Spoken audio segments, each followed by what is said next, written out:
Bismillahirrahmanirrahim.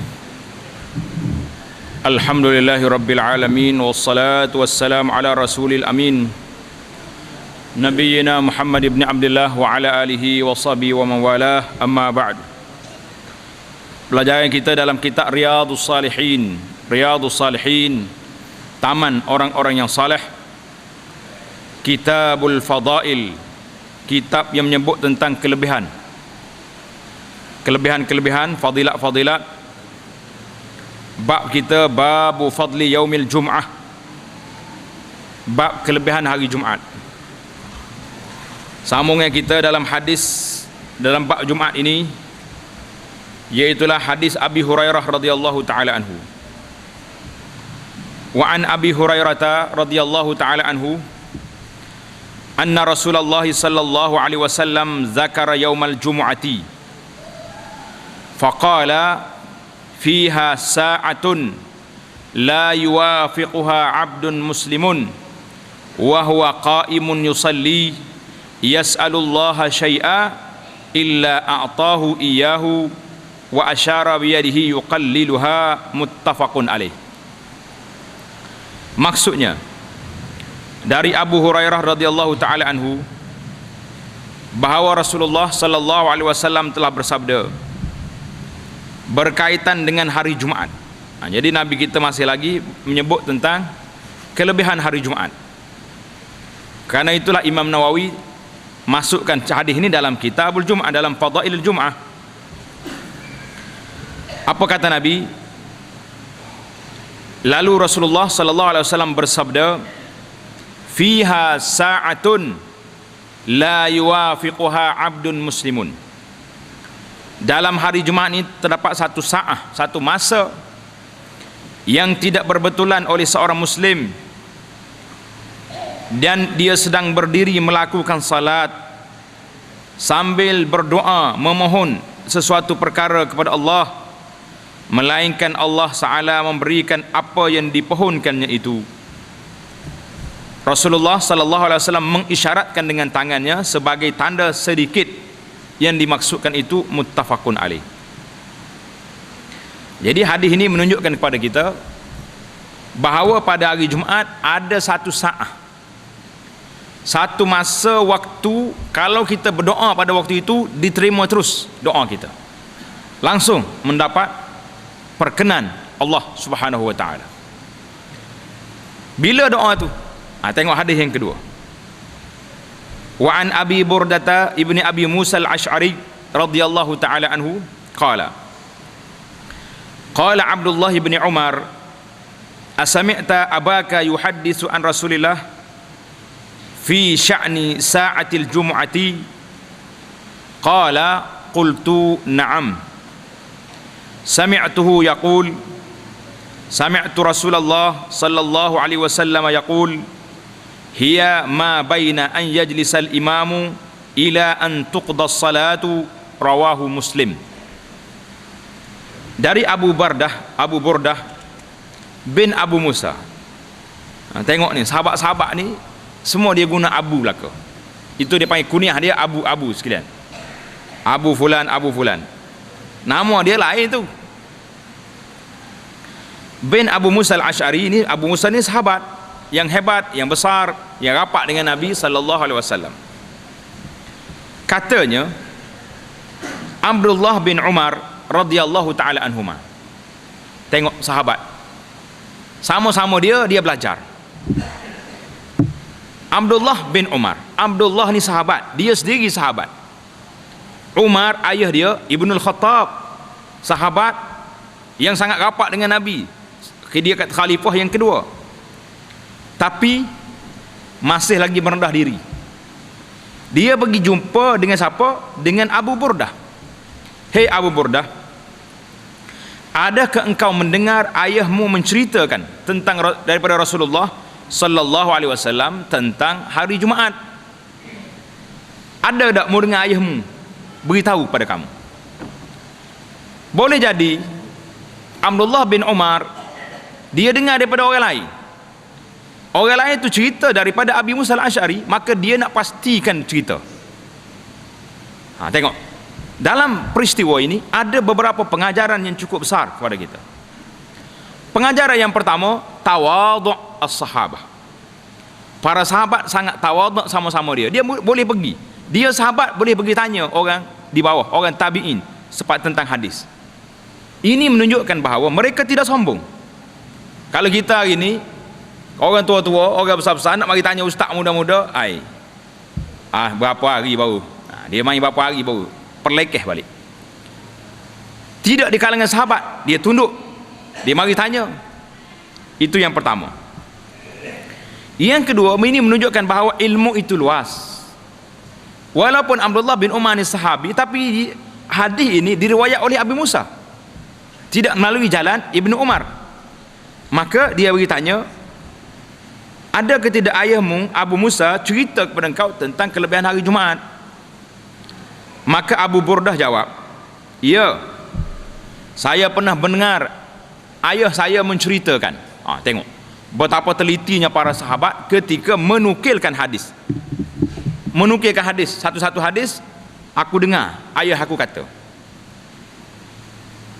Ayah dia kata apa?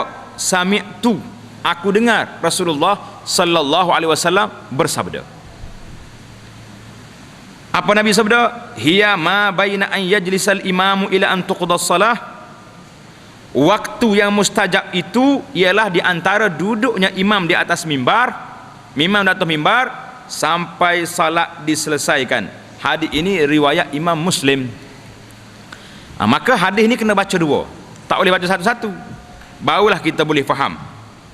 Apa dia kata? Hadis yang pertama, saya namakan hadis pertama hadis Abi Hurairah. Abu Hurairah kata, pada hari Jumaat ada satu ketika, satu saat yang Allah Ta'ala nak terima doa. Saat mana? Tak cerita. Saat yuwafiquha abdun muslimun wa huwa qa'imun, dalam keadaan dia salat. Apakah salat ini? Salat Jumaat. Apakah salat ini? Salat sunat. Bila kita masuk masjid kita salat sunat. Pada waktu itu waktu ijabah, waktu diperkenankan doa, atau waktu mana? Maka hadis Abi Hurairah cerita bila orang itu bangun salat, maka bertepatan dengan waktu itu Allah Ta'ala buka pintu langit, diterima doa, mustajab doa. Hadis Abi Musa ini menceritakan kepada kita waktu muhaddad, waktu yang telah ditetapkan di antara imam naik mimbar sampai selesai salat. Mana waktu yang cukup pendek. Yuqalliluha, mana Nabi kita sebut dalam hadis pertama tadi, yuqalli, mana waktu ni sikit je, yuqalli bukan satu waktunya banyak. Jadi ini ciri-ciri keistimewaan hari Jumaat. Jadi siapa-siapa yang minta pada waktu itu, jadi kita bersedialah hari Jumaat ni sekurang-kurangnya kita cuba ambil waktu bila waktu imam atas mimbar yang kita boleh berdoa. Bila kita minta, Allah Ta'ala akan perkenankan doa kita malam yakun isman, selama mana doa kita itu tidak membawa kepada dosa, au qati'atar rahimin, ataupun memutuskan hubungan silaturahim. Contohnya kita nak marah dengan orang, kita berdoa, ya Allah biar maaflah dia tu, jangan. Tak boleh, itu dia panggil tidak fi doa. Jadi kita minta benda yang baik, ya Allah beri kepada saya kebaikan, berilah kepada saya kesenangan, anak-anak saya hidup dalam baik, dalam aman. Itu doa yang baik. Jadi lakin dalam hadis ini disebut wahwa qaimun yusalli, dalam keadaan dia berdiri salat. Jadi waktu mana ni? Ini sudah.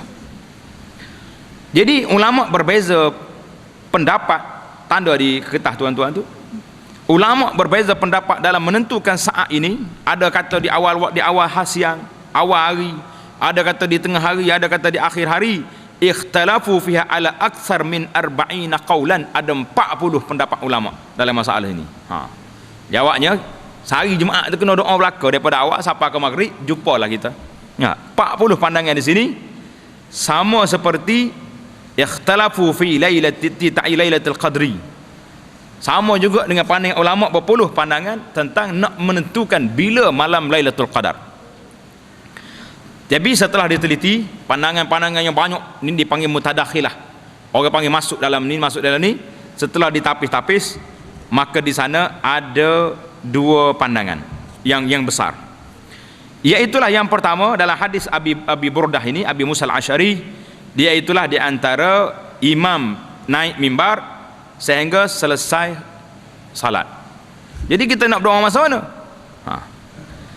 Iza dakhala al-imam yawm al-jum'ah wa sallama 'ala an-nas wa jalas. Bila dia bangun, dia duduk, maka bermula imam naik tu, imam bagi salam, dia duduk atas mimbar dia tu, bermakna itulah bermulanya waktu al-sa'atul ijabah. Jadi bila imam berkhutbah, innal hamdalillah nahmaduhu ta'ala wa nashkuru, waktu imam khutbah kita tak boleh bercakap. Kan kita dah bahas baru ni, sampai peringkat sentuh batu pun tak boleh, apalagi nak kutip derma. Kita bagi nasihat dah hari tu. Jadi marilah nak berdoa. Sudah. Waktu nak berdoa masa mana? Jadi jawab kata ulama, waktu yang kita boleh berdoa iaitulah di antara dua khutbah.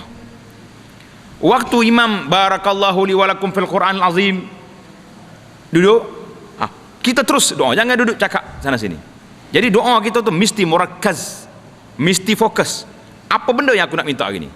Imam duduk je dua khutbah, bismillah, alhamdulillah, wassalatu wassalamu ala rasulillah, ya Allah berilah kepada aku apa-apa yang kita nak. Jadi jangan duduk khayal, jangan duduk fikir benda lain, kita terus fokus kepada tajuk yang kita nak. Jadi ini di antara pandangan ulama yang mengatakan tepat yang paling kuat, kerana sebut dalam hadis Abi Musa ni, Nabi kita sebut di sini ma baina ay yajlisal imam, di antara imam, waktu imam atas mimbar. Jadi waktu imam atas mimbar, waktu kita boleh berdoa, boleh bercakapnya bila dia duduk di antara dua khutbah. Sebab itulah ana sudah beri peringatan kepada sebahagian daripada Bilal, tok-tok Bilal kita di masjid-masjid, jangan kacau orang nak berdoa di antara dua khutbah. Setengah masjid, bila imam duduk, Bilal pula kacau. Dia kacau, dia baca selawat lah, liman yaqulu astaghfirullah. Jadi ini satu gangguan kepada waktu orang nak berdoa. Siapa dia suruh buat benda tu? Tak dibuat oleh para sahabat, tak dibuat oleh di zaman mana-mana. Maka mari zaman kemudian ni orang reka cerita sendiri, suruh nak ganggu waktu orang nak berdoa pada waktu itu. Tak berdoa pun orangnya. Bila bila duk kata, orang kan duk tak tahu nak kata apa, pakai senyap. Liman yaqulu astaghfirullah, tak faham pun kita. Dia bahasa Arab pula dia hafal. Maka kita minta supaya Bilal muazzin ni tidak mengganggu waktu itu, waktu orang menuju mengambil kesempatan untuk berdoa. Jadi maka waktu ini adalah waktu kita memohon pertolongan dengan Allah SWT, doa banyak-banyak, ambil kesempatan sungguh supaya waktu ijabah ini kita terima, kita gunakan sepenuhnya. Sehingga sampai kepada selesai salat. Jadi bila selesai salat, ada juga mengatakan dalam salat kita tu, salat Jumaat, kita boleh berdoa lagi di akhir salat kita, waktu kita ada. Kan Nabi kita ajar di antara doa di akhir salat. Maka kita berdoa dalam salat kita, tapi ingat doa dalam salat itu mesti dengan bahasa Arab, tak boleh bahasa Melayu. Bahasa Melayu ni bahasa yang tidak standard, tidak diguna pakai dalam salat. Jadi nak salat mesti guna bahasa Arab. Jadi itu jelah waktunya ada. Di antara imam duduk di dua khutbah dengan imam di dalam salat kita sendiri, kita baca doa di situ. Baik, itu waktu yang pertama.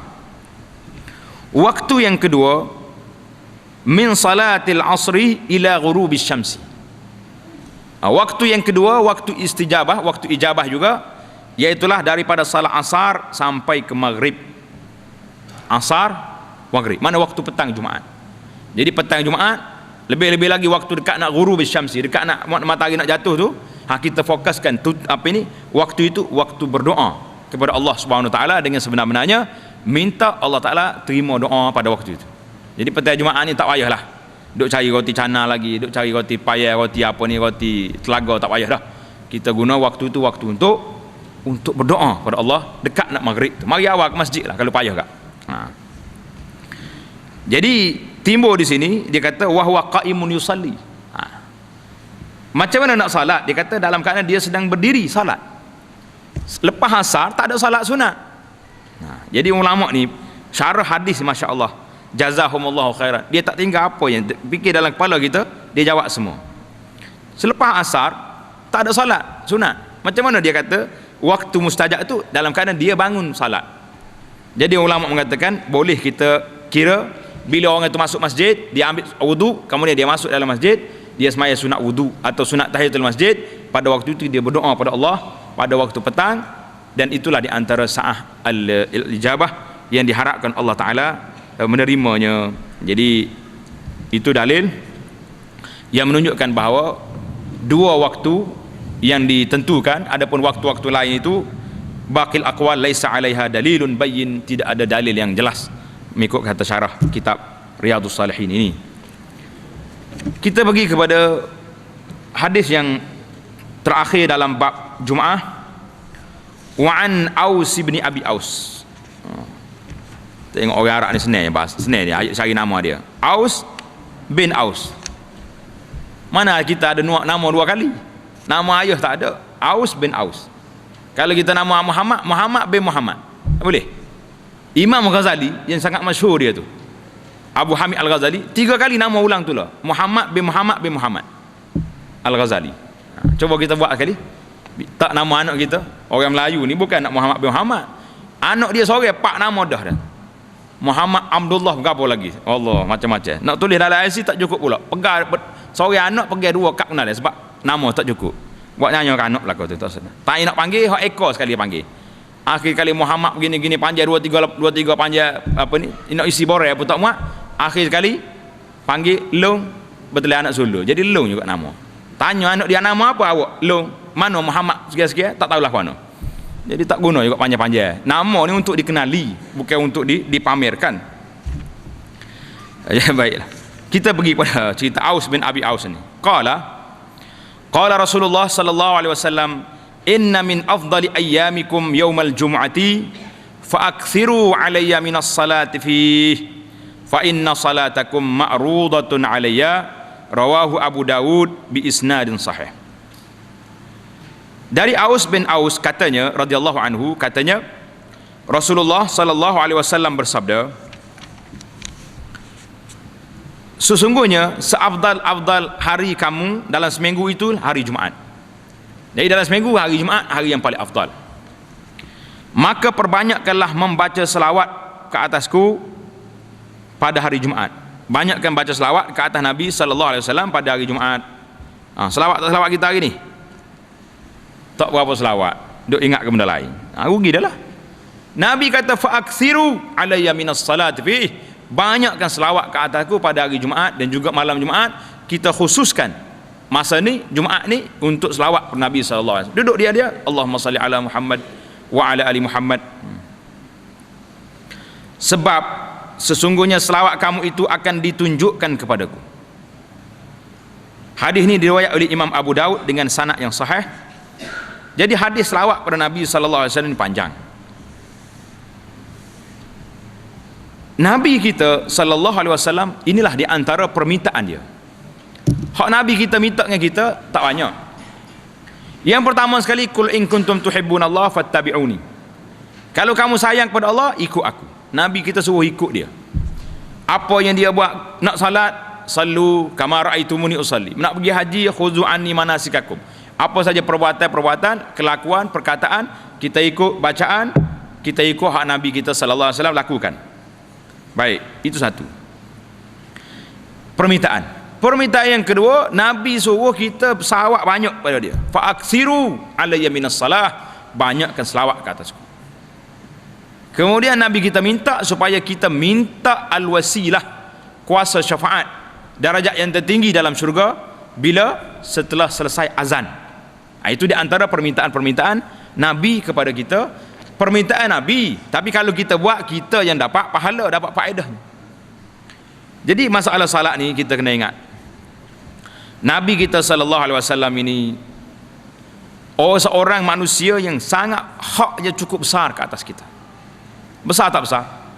Dengan sebab Nabi lah kita keluar daripada kejahilan, daripada jahiliah, daripada kufur kepada beriman kepada Allah Subhanahu Wa Taala. Dan insya-Allah bila kita jumpa dengan Nabi pada hari kiamat nanti, Nabi juga akan tarik kita, bawa kita, lepaskan daripada segala halangan, masuk ke dalam syurga. Itu di antara. Maka bila kita kenang jasa Nabi yang begini besar, maka sepatutnya lah kita selawat ke atas Nabi sallallahu alaihi wasallam pada hari Jumaat lebih-lebih lagi, dan lebih pada mana-mana bila masa. Nabi kita tak khusus. Nabi tak kata banyakkan selawat kepada aku pada bulan Rabiul Awal. Tak Tak ada mana hadis suruh selawat macam tu. Jadi kita bila tidak boleh Rabiul Awal ni, nak selawat ke Nabi pun rasa macam tak semangat. Khata'. Setiap minggu kena selawat pada Nabi sallallahu alaihi wasallam banyak. Yang selawat hari-hari tu kena banyak dah. Tapi hari Jumaat ni kena banyak. Cuma bila timbul tentang apakah selawat yang paling afdal yang kita nak selawat pada Nabi sallallahu alaihi wasallam, jawabnya selawat yang paling afdal itu iaitulah selawat yang kita baca di akhir salat. Allahumma salli ala Muhammadin wa ala ali Muhammad kama sallaita ala Ibrahim wa ala ali Ibrahim wa barik ala Muhammadin wa ala ali Muhammad kama barakta ala Ibrahim wa ala ali Ibrahim fil alamin innaka Hamidum Majid. Itu selawat Ibrahimi. Itulah kata Al-Imam Al-Hafiz Ibnu Hajar, dia kata inilah selawat yang paling afdal, yang paling baik. Dalam kitab Mestika Hadis, ana ada syarah kitab ni di Mestika Hadis, tuan-tuan boleh dapat dalam rakaman CD kita, tajuk dia kelebihan selawat Mestika Hadis. Syekh pengarang kitab Mestika Hadis kata, mengikut ahli fiqh, kalau seorang itu bersumpah, wallahi aku nak selawat kepada Nabi dengan selawat yang paling afdal, yang paling sempurna, ataupun dia bernazar, kalau sekiranya aku dapat benda ni, aku wajib aku selawat kepada Nabi sallallahu alaihi wasallam dengan selawat yang paling afdal, yang paling sempurna, maka tidak terlepas sumpah dia, tidak terlepas nazar dia, kecuali apabila dia selawat dengan salat Ibrahimi, Allahumma salli ala Muhammad wa ala ali Muhammad sampai innaka Hamidum Majid, baru lepas. Selawat lain lagi tak masuk dalam kira-kira kata ulama, kerana tidak ada sanad Nabi sallallahu alaihi wasallam selawat-selawat yang pelik-pelik yang berlaku di akhir zaman ini, yang banyak dibawa oleh setengah-setengah ustaz, setengah syekh-syekh ni, lebih-lebih lagi yang terlibat dengan perubatan-perubatan ni. Jadi itu tidak ada riwayat daripada Nabi sallallahu alaihi wasallam. Kalau orang bersumpah, baca dalam kitab Mestika, dia kata tidak lepas sumpah dia, tidak lepas nazar dia, kecuali bila dia selawat dengan selawat Ibrahimi yang kita baca di akhir salat kita. Ini kata-kata yang sangat tegas dari dalam kitab Mestika Hadis. Jadi selawat ini sudah panjang, banyak beberapa riwayat lah daripada Nabi sallallahu alaihi wasallam yang sahih, tapi semuanya ada Ibrahim wa ala ali Ibrahim innaka Hamidum Majid. Jadi itu di antara kelebihan selawat kita kepada Nabi sallallahu alaihi wasallam. Kemudian hadis yang terakhir dalam bab kita ni, bab istihbabi sujudi syukri inda husuli ni'matin zahiratin awin difa'i baliyatin zahiratin. Ini bab disunatkan sujud syukur. Habislah kita bab selawat, kita pergi kepada bab sujud syukur ketika mendapati nikmat yang nyata atau terhindar daripada bencana yang nyata. Jadi hadis ni, hadis sujud syukur ni kita kena faham. Kalau nak kira nikmat Allah Ta'ala, sepanjang hidup kita ni semua nikmat Allah. Boleh makan nikmat, boleh tidur nikmat, boleh berjalan nikmat, boleh semua nikmat. Jadi kalau kita nak sujud syukur semua nikmat, jawabnya kerja kita ni sujud, tak buat apa-apa. Guna sujud tu boleh makan, sudah minum air sujud pula. Kenapa sujud? Minum air. Itu dipanggil, dia nak sujud syukur ni nikmat zahirah yang baru dapat. Contohnya bila kita tengah berjalan siap-siap, dapat telefon, saudara, projek yang kita minta dapat diluluskan, maka kita sujud syukur selalu, Allahu Akbar, sujud selalu. Itu dia panggil nikmat yang baru. Kita duduk dia senyap-senyap, duduk tunggu di hospital, doktor keluar, dia kata, tuan, isteri tuan telah selamat melahirkan anak.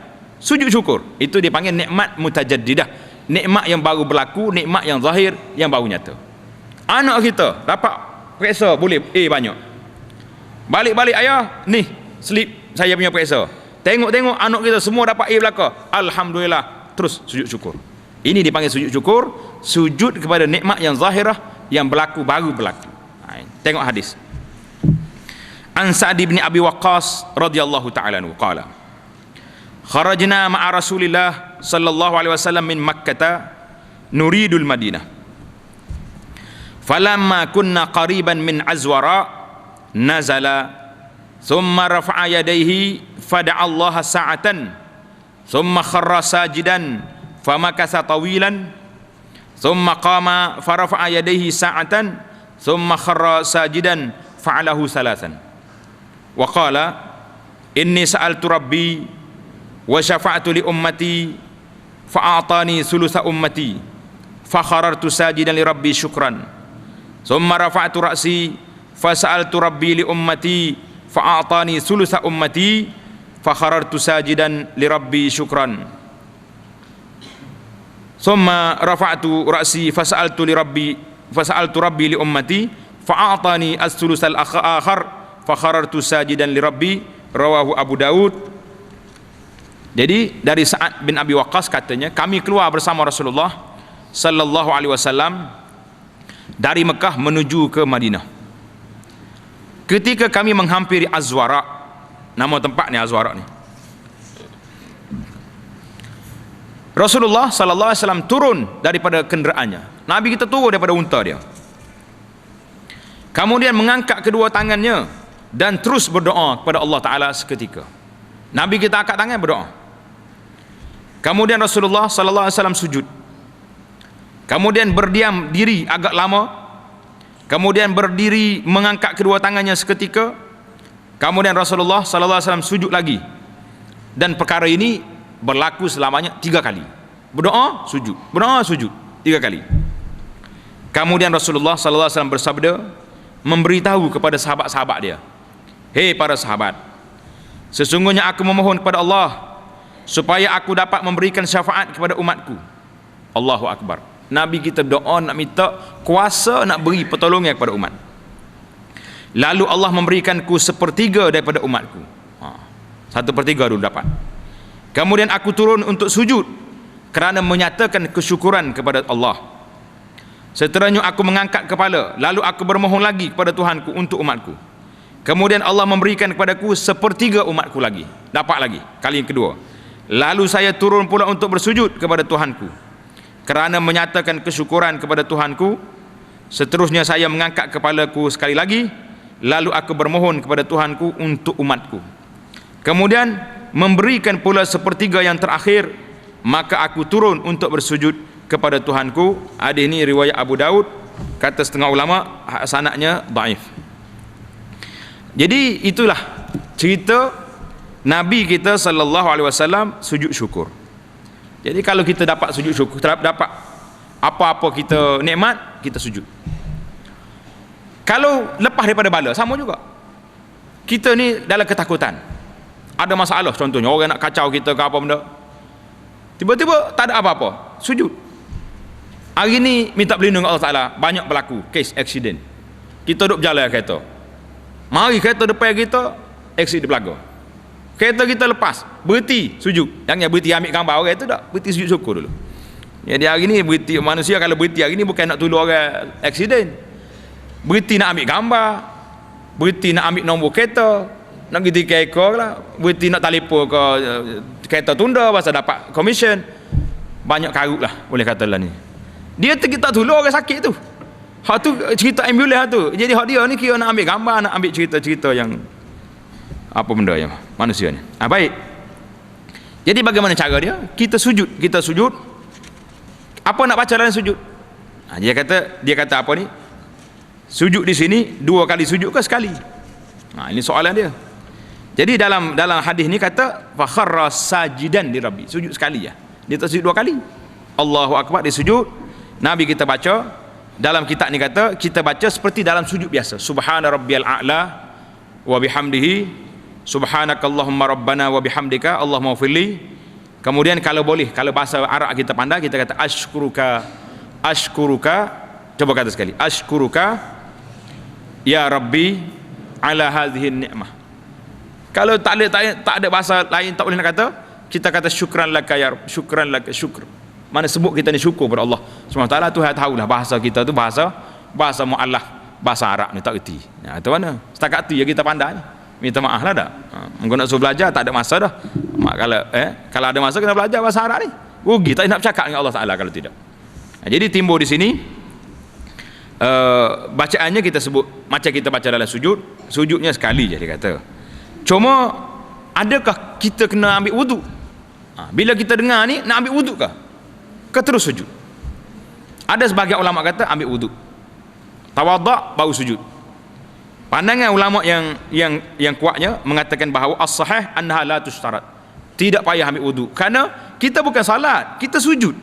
Terus je dengar cerita, alhamdulillah dapat sesuatu yang kita nak. Kiblat kena, jangan ada ke lain, jangan. Kiblat kena ada, tengok kiblat pusing, Allahu akbar, terus sujud. Jadi tak perlu kita ambil wuduk dalam masalah ini, wallahu taala a'lam. Jadi kalau nak pergi ambil sujud, nak ambil wuduk pula, Allah terlupa piyah pula. Melayu ni lagu itulah dia. Tak ada piyah pun dia lagi balik. Nak berapa lama gitu. Piyah tak ada. Seluar pula Allah. Jadi banyak alasan. Akhir sekali tunggu lepas ni balik rumah sibuk pula orang duk tanya khabar. Akhir sekali sujud tak tahu pas mana. Jadi bila dengar langsung sujud. Tak kira di mana kita ada. Di hospital sujud di hospital. Di pejabat sujud di pejabat. Cuma kalau takut orang pelik sangat, tanya cepat, mana musala? Oh enggak lagi sungai. Kalau sujud tengah jalan tu, gagal pula orang datang mana jadi dia ni. Kata bunga baru boleh balok kan berkau selapon. Jadi itulah di antara pelajaran kita malam ni, babu fadli qiyamil lail, bab yang menyatakan tentang qiyamul lail, kelebihan berdiri malam. Insya-Allah kita akan sambung perbincangan kita dalam jalsah kita yang akan datang. Wa sallallahu wasallam wa barak ala Muhammad wa ala alihi washabihi ajma'in. Subhana rabbika rabbil izzati amma yasifun wa salamun alal mursalin walhamdulillahi rabbil alamin.